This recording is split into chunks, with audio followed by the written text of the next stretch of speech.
I mean, they're really good defense, good athletes across the board. I think they're number one in the Big Ten. They're top in the country. Their stats, they stand out for sure on paper. They have good size and athleticism on their depth chart as well. I think they're averaging like 8 points a game, giving up a defense. They're top. They're really good on third down. They do a good job of creating a lot of pressure and movement up front in the front seven. They do a good job in the back end. I know some of their DBs have recognition, so I would say that they have good size, good speed, good athleticism. So, I'm sure that they're feeling good, but we like what we have as well, and we're excited about the matchup. What did you do during the bye week, and how beneficial was it for you? During the bye week, I watched a lot of film. Got a chance to get in the training room a lot, work on my body, recover, get some good work out in the practice field, and then they let us go home. I think it was Thursday or so. So I got a chance to work out on Thursday, get a good lift in, go home over the weekend, spend time with my family, watch some college football, and then I came back here, and then we got after it on Sunday. So it was good bye week for us. It was very timely. We all needed it. I needed it for sure. But it was good for me. Definitely just get a lot of treatment, working on some mobility, some flexibility stuff, recovery for sure, just trying to get my body back right. So I feel good coming off the bye week, and we usually play good coming out of a bye week as a team. So I'm very excited, and today's practice was really good, and I felt good out there today. They have 12 interceptions, so they've done a pretty good job of rushing the passer and getting interceptions. Right. What are they doing with their coverages that is obviously giving quarterbacks a hard time? They do a good job of playing man and zone coverage. They disguise a little bit, but most of their interceptions have come from just playing really good man coverage. Their defensive backs have good ball skills. They make plays on the football. They have 12 right now, but watching the film, they probably should have a little bit more.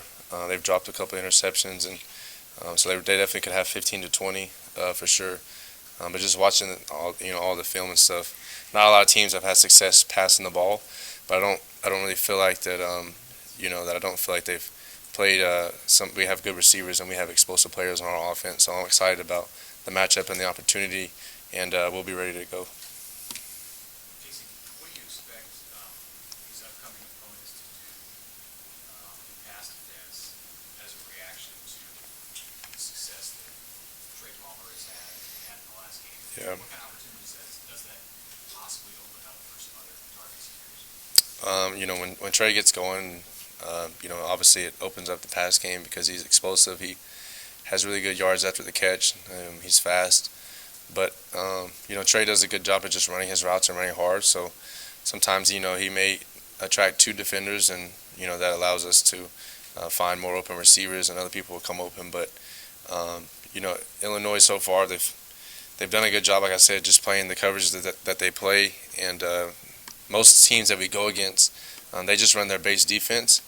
I don't know if Illinois will adjust, mid-game to how Trey performs or not. It depends on if we execute or not. So it'll be interesting to see, if they'll stay in their game plan or if they'll come out of it and kind of double Trey or do things that way. But we'll see how it goes. We'll be ready to have answers for any coverage that they put out on the field. But I'm anticipating that they're just going to try to line up and play one-on-one with Trey.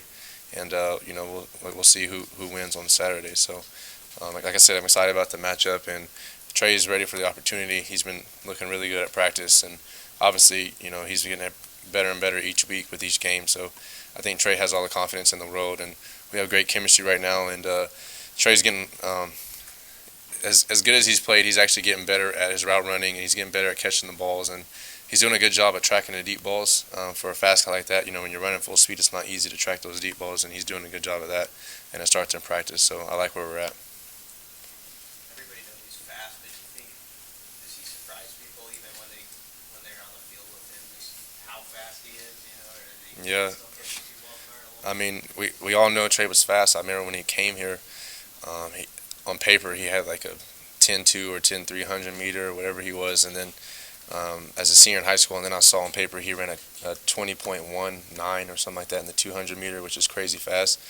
It all sounds good on paper. When you get up close and you really see how fast he is, it's very impressive. So every team that we've played, they've known that he's fast. Northwestern knew he was fast. Every team we played so far has known that he's fast, and at the end of the day, they still have to go out there and cover. So, it took me a little bit when I first got here in January to get adjusted to him. Throughout spring ball, we had great chemistry and timing, and then throughout the summer and fall camp, with Trey, you have to make sure you put the ball up with some good air so he can find it, because he's real fast. But I think it surprises a lot of people when they get up close to him on the field, seeing how fast he is. Like I said, he's done a good job of his route running and his hands, and just his overall football IQ has continued to increase in his confidence. So we like where he's at for sure, and I like Trey as a receiver, and I respect and appreciate his game.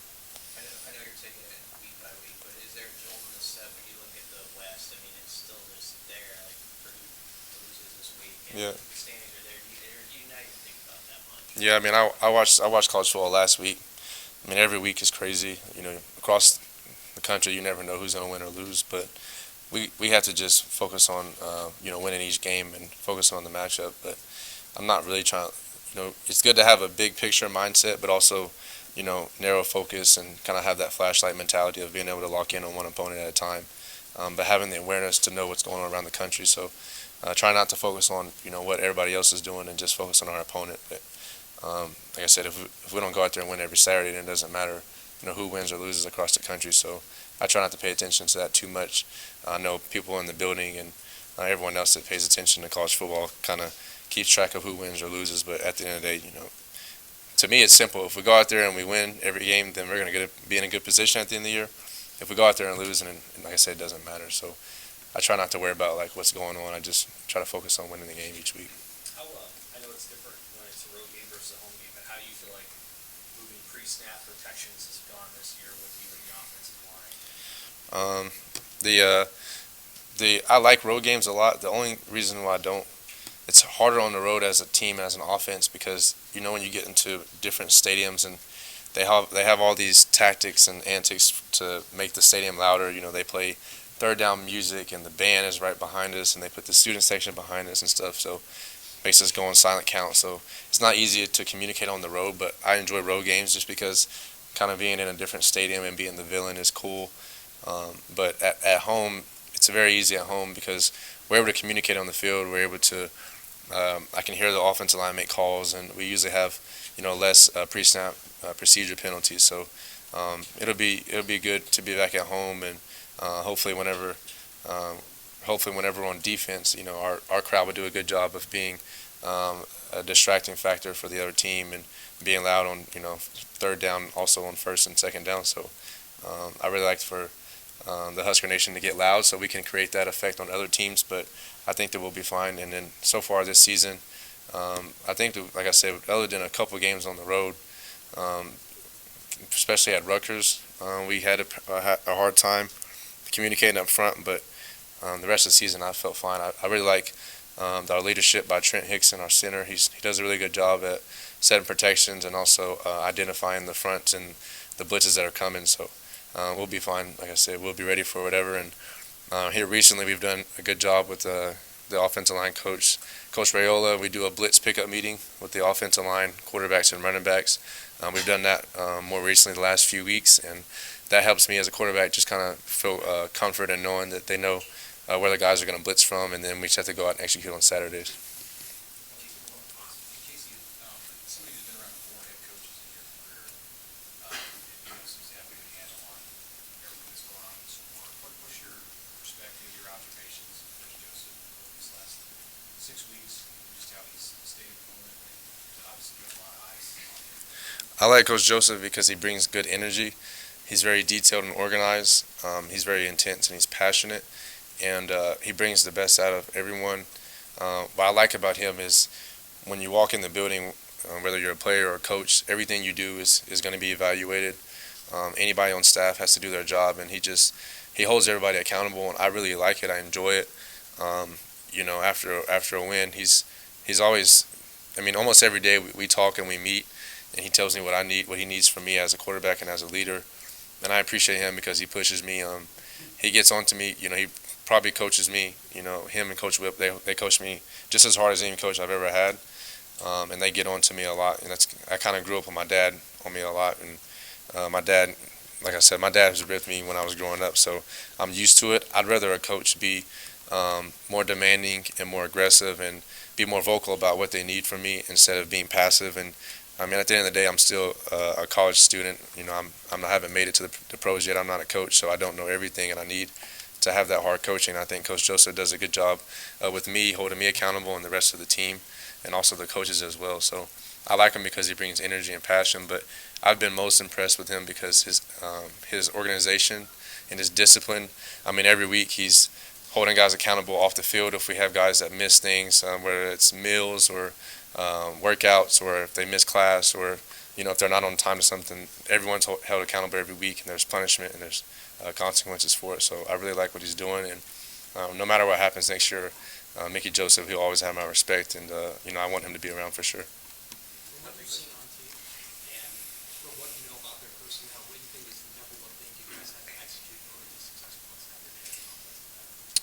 Well, I mean, a lot of people are talking about how good they are on the back end as a defense because they've had a lot of turnovers and they play good man coverage. But honestly, they do a good job up front.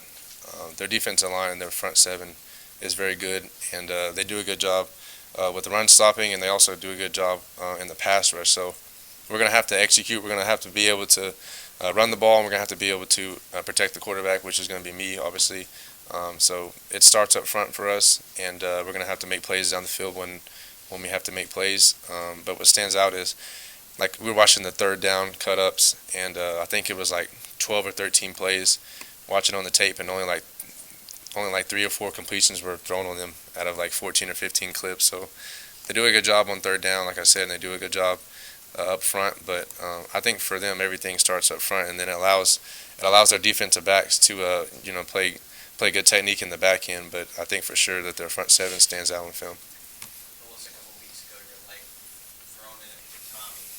Did the extra time help him as he's kind of looked into that position a little more? Yeah, I mean, like I said, he's coming along, and Tommy's a good player. He has good speed.